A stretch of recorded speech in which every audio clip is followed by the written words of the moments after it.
Flynn's a scroll. Masterpiece. Welcome back to another episode of Chatting Cinema. Today we're doing another tier maker, and at the time of recording, Spider-Man No Way Home is just hitting shelves on 4K Blu-ray, and it's been on digital for a couple weeks now. Exciting. And we're going to do a tier maker ranking all of the Spider-Man movies. This might go pretty quick, so we'll see. I mean, we've talked about them quite a bit on this podcast. Yeah. It's more just fun to do it again in this tier maker format, but we'll never get sick of talking about Spider-Man. If you see this podcast enough, you'll know that. So any chance we get to talk about this guy, we'll do it. Without further ado, where do we put Spider-Man? Sam Raimi's first Spider-Man film. If I'm starting out, I'm putting it in great. I was gonna say great. Yeah. Just because I want a couple in each, because I mean, if I didn't limit myself, there's like 4 I would put in masterpiece. So I think that is a good tone setter for like the rest of the list, like a good baseline. I agree. What is there to say? It's a perfect superhero origin movie. It's so good. Like, and one of the things that's great about Raimi's style is everything that quote unquote dates the movie as the years go by really just add to the charm. And I don't know if that's nostalgia speaking, but I don't think it is. I think that if, you were a Spider-Man fan, like a young Spider-Man fan that never really watched those movies and sought them out after No Way Home, I think that they would play just as well because they're, the lead Ditko, golly gee shucks, old school Spider-Man. And it's really page to screen as far as that's concerned. So it's a great origin movie. It's still a great movie. Defoe's Goblin is a fantastic antagonist. Toby kills it. It's fantastic. It's great. This may be a hot take. I lean amazing for Spider-Man 2. I was gonna say that. That's where I put it too. Just because, again, it's more about like making sure that all of them are in there, because it would, like I said, this was one of the 4 movies that would be in masterpiece if I wasn't limiting myself to 2 masterpieces. I mean, still holds up. It's fantastic. Doc Ock is like a great, I think, not even comic book movie antagonist. I think he's just a great cinematic antagonist. I think that he's able to tie into a lot of the themes and ideas that the film is presenting. The struggle between balancing Peter Parker's life and Spider-Man's heroics, I think, have probably never been on display in a better way than Spider-Man 2. I mean, everybody's phenomenal in it. What is there to say? Like, it's still one of the standards of the comic book movie genre for a reason. Like, it's and still I think Raimi deserves a lot of credit for these 2 movies, because back then there was no MCU. Batman had like 2 good movies. Like, it was such a different time, and the fact that he pulled them off in the way he did, and like, I mean, just the suits looking amazing, like translating from comic to movie, perfect castings. Like, these 2 are so important in the scale of comic book movie history, and they hold up so well. Yeah. And I mean, it's no secret that this movie kind of went through like a production hell to get off the ground, to the point where like Tobey Maguire almost didn't come back. And so it's pretty incredible that it turned out the way it did. And, it's really no surprise that for some people, this is their favorite movie of all time. It's that for a reason. Well-deserved. Yep. And with that comes our first terrible Spider-Man. I think this will be the only one that ends up in terrible. Yeah, certainly. If I was making it by myself, this would be the only one that ends up in terrible. I don't think we need to spend too much time on this movie, because none of us like it. And if you do, I'm glad you do. The symbiote suit looks beautiful. I don't know. It's such a weird pocket in time, because I remember seeing like previews for it on like FX as the movies. I was like, man, that looks so cool. And then like I didn't like it.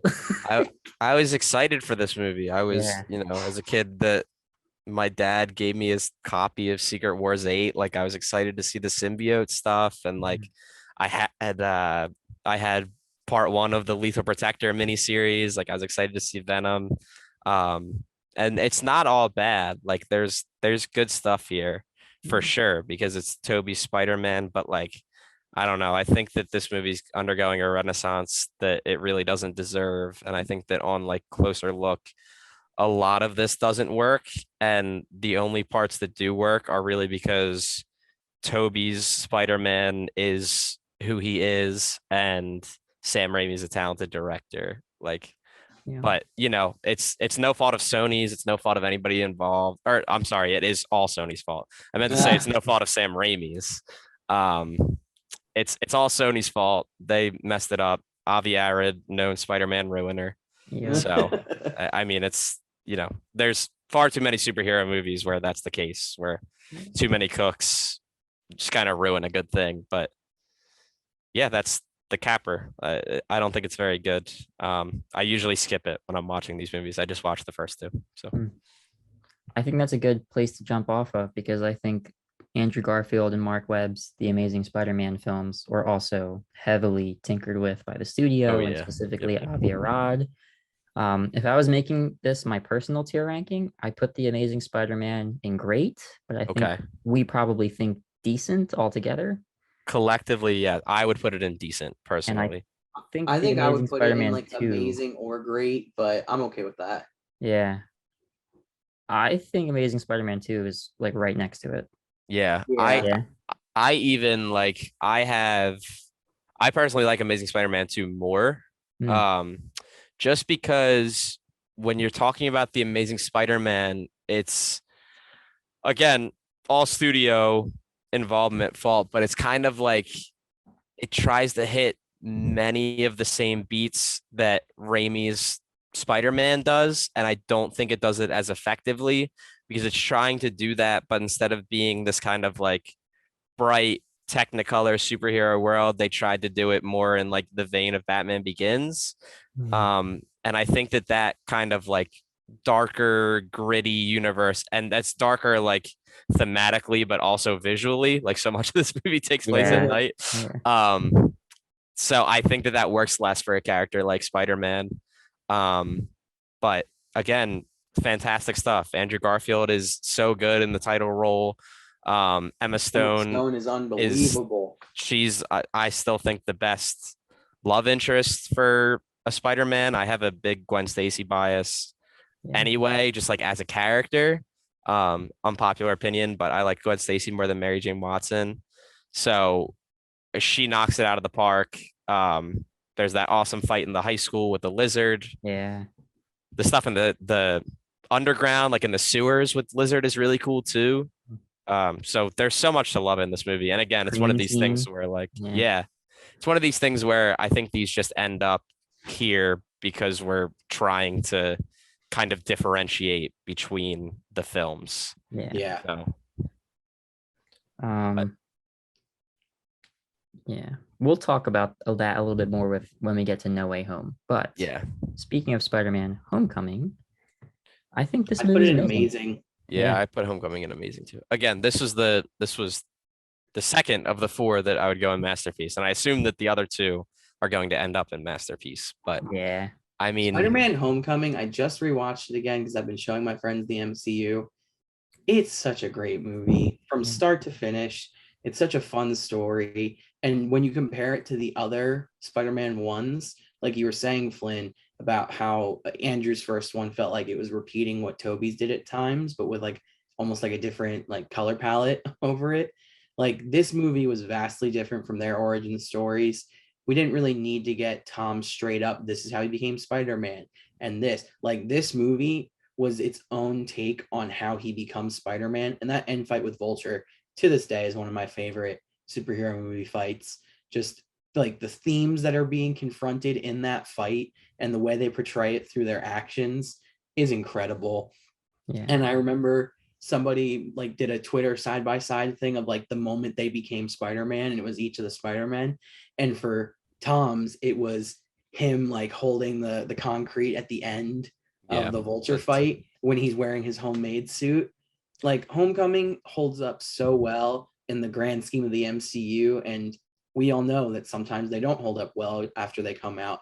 And I just love watching this movie, and I kind of want to watch it again as soon as we're done recording. I think Yeah, I go think ahead. there's going to be a lot of think pieces in the coming years about Spider-Man Homecoming, because it's definitely fallen to the wayside on the discourse lately.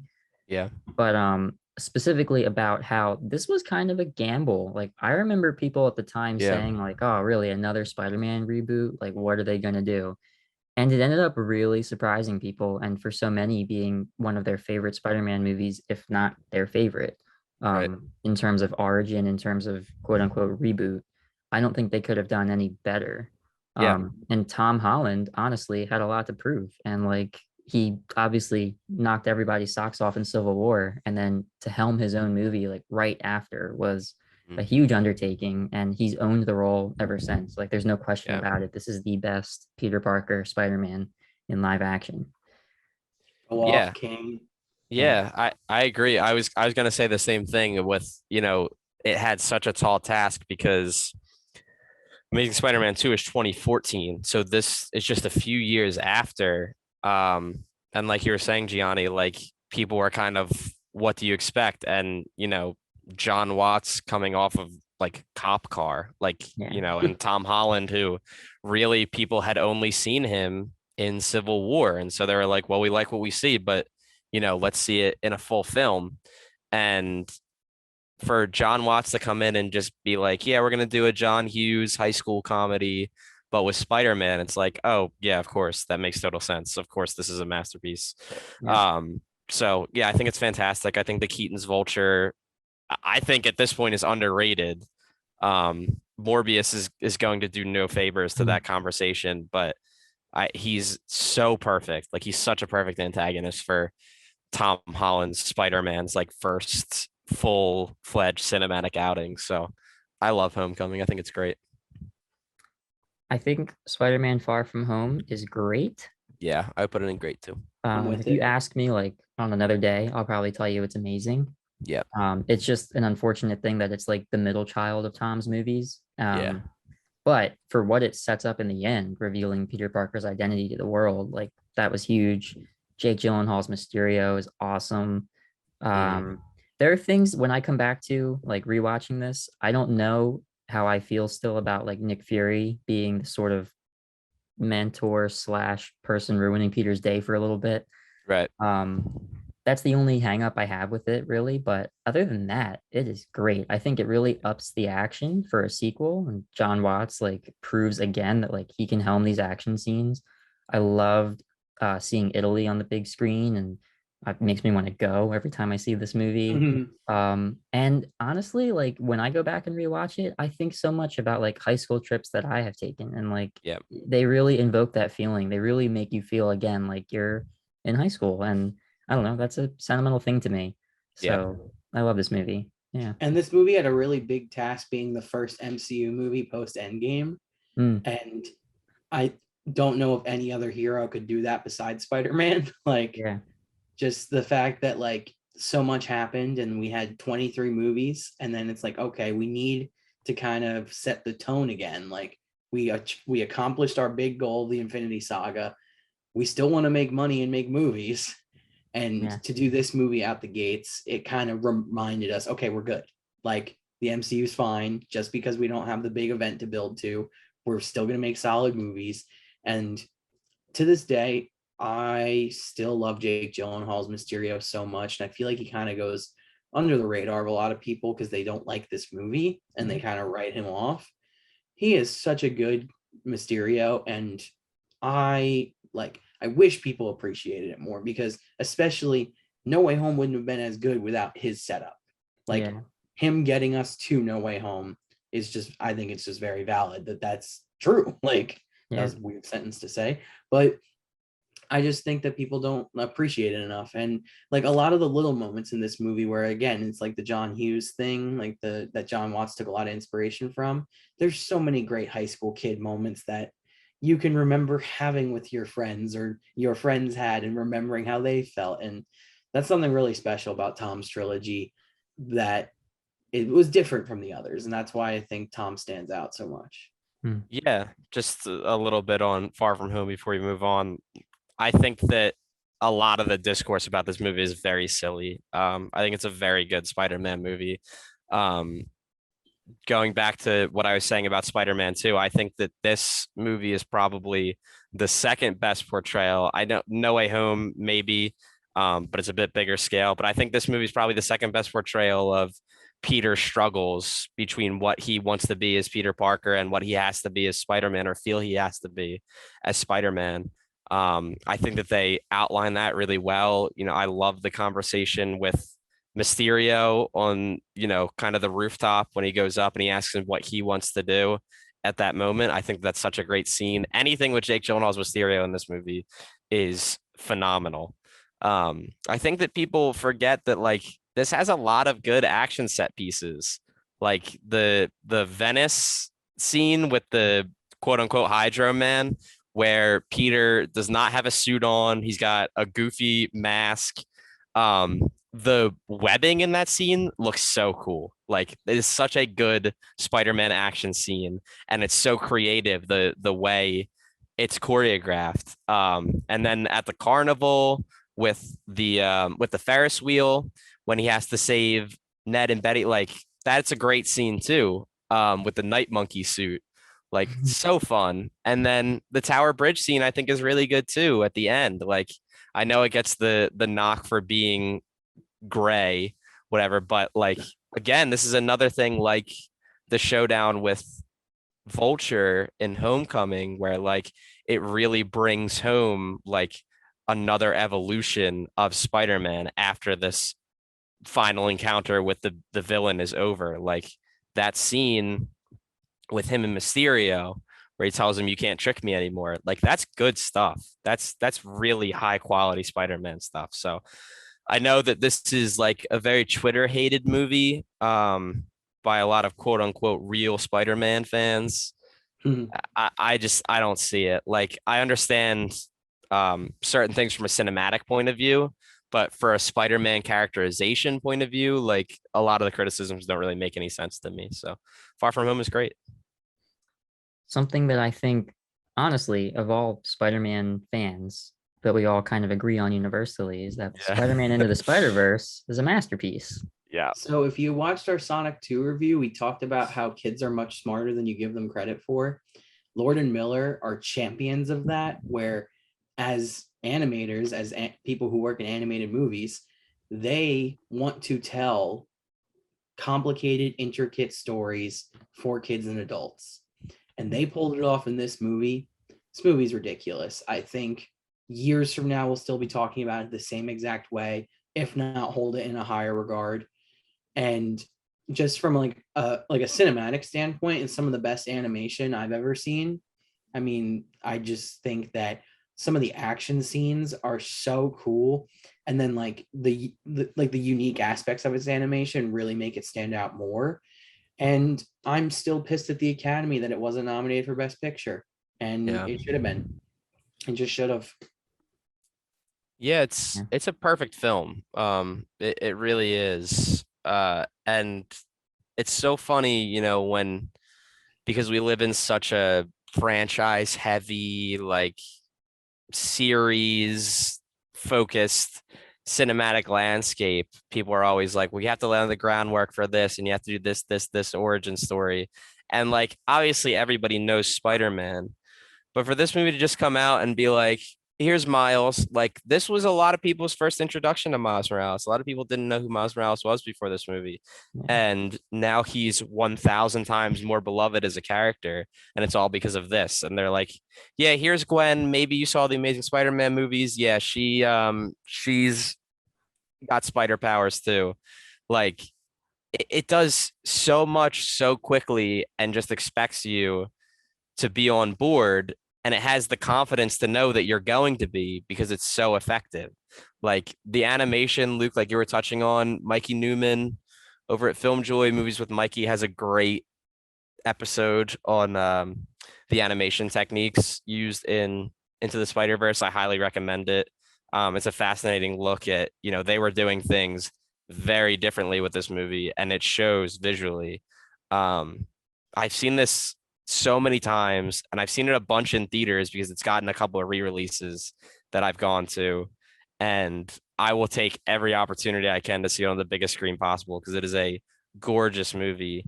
And yeah, I think it gets the respect it deserves. You know, like people don't think lesser of it because it's animated. If anything, after this movie came out, people were like, maybe all superhero stuff should be animated because this is like such a good visualization of what this should be.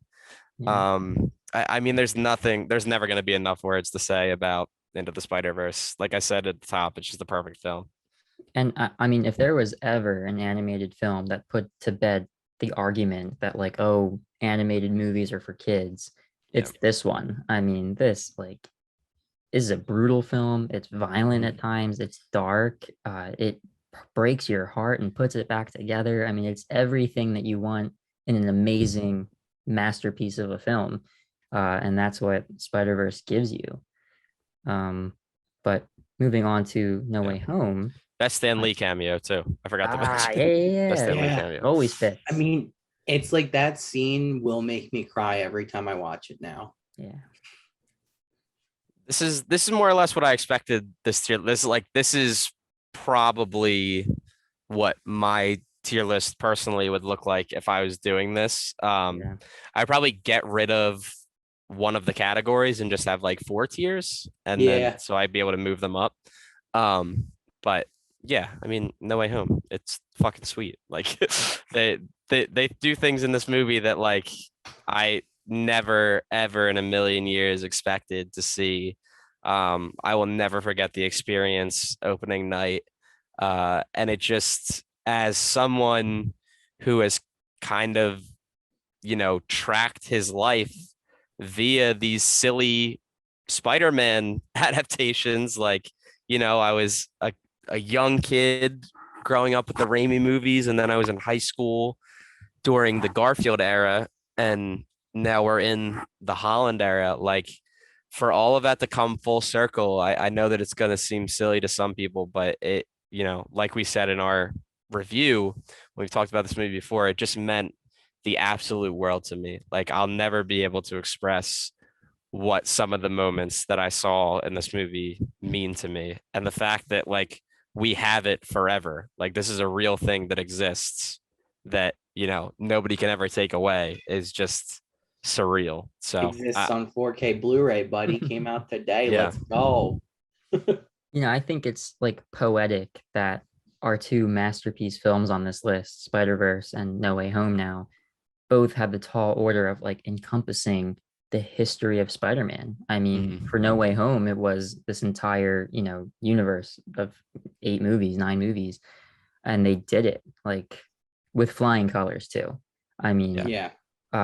Something else about No Way Home that I really, really appreciate is that, like, again, there's a discourse around Tom Holland's trilogy that, oh, they're too light, they're too lighthearted, you know, too many jokes, too many quips. But like, honestly, there's a very natural progression from Homecoming to No Way Home of legitimate darkness. And honestly, this is probably the most heartbreaking ending for the character, because if Tom Holland never did another Spider-Man movie, which I guess it's still up in the air, you know, this is a pretty sad way to go out. And that's just a Peter Parker thing. And this is something that we've touched on in all of our reviews of this movie. I guess this is the 3rd or 4th time that we're talking about it. But and I'm going to keep talking about it, you know. It's just, it is that good. I think for me, why it's a masterpiece, and this is absolute bias, I do not care, is that opening night, I was sitting in the theater with you two, doing my best buds on this beautiful planet, watching 3 Spider-Men get together and fight 5 Spider-Man villains from our childhood to our teenage years to our college years. Like, it's such a surreal experience that it's a actual movie that worked. Yeah. Like, the fact that it worked, the fact that each character didn't feel out of their universe, like it felt like we met them where we last saw them. And then with the Spider-Man, they had kept living, but we felt the differences in them. I mean, just the scene alone where the 3 of them are like relating to each other and like, oh my God, heartbreaking. But this movie will mean so much to me for the rest of my life. I will constantly be showing people all 9 Spider-Man movies to then culminate with No Way Home, to be like, this is a freaking treat that I get to show somebody this for the first time. And I mean, I saw this movie 8 times in theaters. Thank you, Regal Unlimited. I wouldn't know otherwise. But seeing it so many times, even up until the 8th time I saw it, which was in March of 2022. This movie came out in December of 2021. In March of 2022, people were still cheering at all the cheer moments. Like, I was expecting to be in the theater by myself. I was kind of hoping for that, but there was like 15 or 20 people in there still 4 full months later cheering for this movie. It's nuts. And I know this is all semantics and like, what about if it's a great movie? It is a great movie. There is some of the best Spider-Man moments within this movie and some of the best moments from Tom. And people are like saying we only liked it because of nostalgia. No, Tom owned the role in this movie. He was in it with the 2 other actors who also did amazing jobs. And he said, I'm Spider-Man. And it wasn't a knock to anybody. It was a love letter to the 9 movies we've gotten. Like, it's such a great just theme and like story for this character. And Flynn, like you said, I'll love this movie forever. And I'm just happy that it exists for us to watch over and over again. Yeah. Yeah, and I will say, like, closing out on it, like Luke, you sort of touched on there. This movie could have very easily just been lazy and like rested on nostalgia and kind of coasted, and I think the people still would have liked it. And that's one of the things I love the most about it is they said, no, we're going to go out there and craft a really good, really strong, at times heartbreaking, at times uplifting, quintessential Peter Parker Spider-Man story. I mean, yeah, like I said, like they could have just relied on the cameos and knew that it would have sold tickets no matter what, but they said, no, we want to nail this. Like, we want to get the characterization right.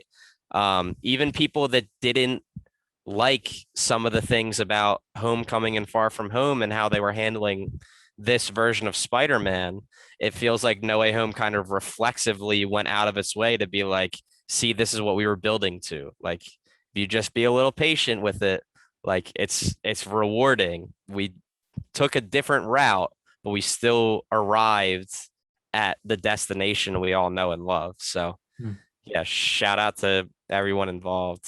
I adore it. Yep. And not for nothing, I guess this tier list proves that there really is not one bad Spider-Man movie, not counting Spider-Man 3. And but yeah, that's it. That wraps up our tier maker for every Spider-Man movie to this date. Yeah, it's been fun, and we'll catch you in the next one. Stop recording.